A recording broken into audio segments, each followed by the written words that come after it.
All right, hello. I am Masha, and I am running a fever. And I wish I could say the only prescription is more cowbell, but I believe it's actually Dayquil. Like Vaughn mentioned, I'm an experienced designer at Element AI, and I'm here to talk to you about AI-first design. I'm going to keep it really short. It's a concept we just started exploring, so I'd love to kind of welcome the discussion on that. Or not. So, what is it? At Element AI, we believe that AI-first design is the design of products, services, and offerings with AI at their core from the very beginning. Or, if you want to get cheesy about it, which I usually do, it's AI at the heart from the start. So, sorry about that. Dayquil, remember. So, our goal with AI-first design is to discover, define, and share the principles, methodologies, and frameworks behind designing these AI-first products.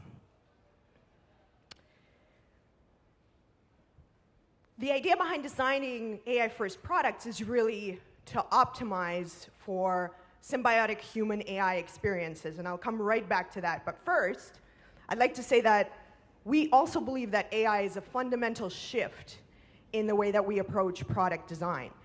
It allows us to open up problems that were either previously unacceptable or actually unimaginable. This is clearly the Element AI train, right? This is what's happening.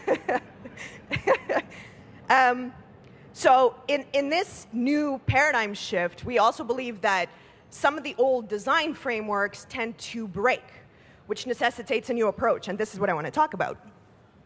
So what do we really mean by symbiotic human-AI experiences? Well, something our Chief Science Officer, Nicolas Chapados, who I'm sure a lot of you know, said to me, and it really stuck with me, was that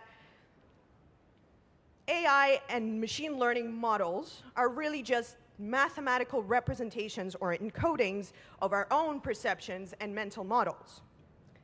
I'm sure all of you know this, but it really struck home with me because what does that mean? At least two things. One is that we can't really blame the algorithms for producing biased results if they do. We need to take responsibility for our own data as well as the outcomes because it's really our own perceptions that are being encoded. And hopefully, as designers, we can really think through the implications of that every step of the way.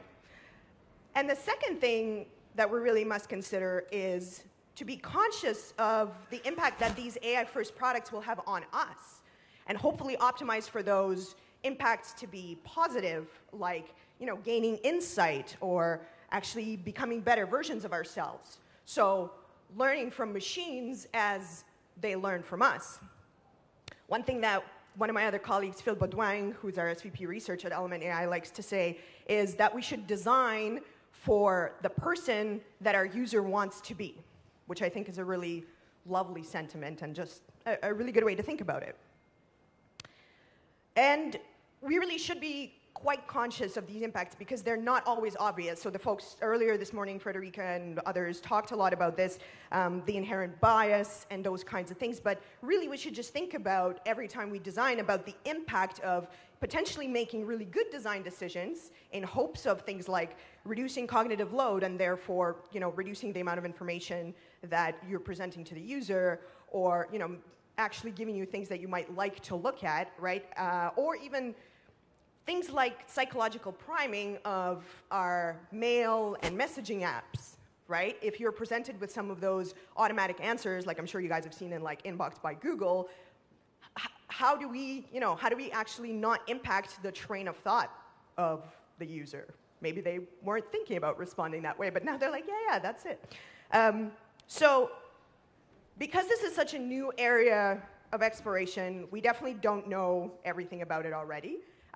In fact, our mantras for working on this are working in the open and strong opinions loosely held, working extremely iteratively with feedback from the community, and just really wanting to get your feedback on it for sure as we work through it, shipping and getting feedback. So that's why we're talking to you about it today. And today we're also just publishing our introductory blog post about this framework that we're embarking on with this AI First Design research. And really, the framework consists of answering 5 really small questions, really easy ones. These ones. What is AI? What is design? How does AI impact design?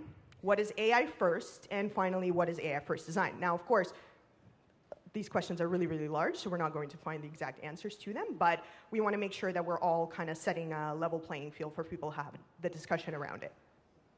So if you're interested in those or any related questions to AI first design, I think I'm going to go pass out, so I might not be here in the afternoon, but my colleagues from Element AI and others who are interested in AI first design are definitely here, so if you want to continue the conversation, please join in. I would also direct you to a website that we just shipped today, which is aifirst.design. And if you want to stay in the loop in the conversation, please sign up, follow along. I will also mention that we actually created, to practice what we preach, a second version of a AI First Design principles and idea cards that we shipped back in February. So we iterated on those, shipped out the new ones. If you guys want a copy, just let me know. They are around here somewhere, I believe. And would welcome your feedback on that. So thank you very much.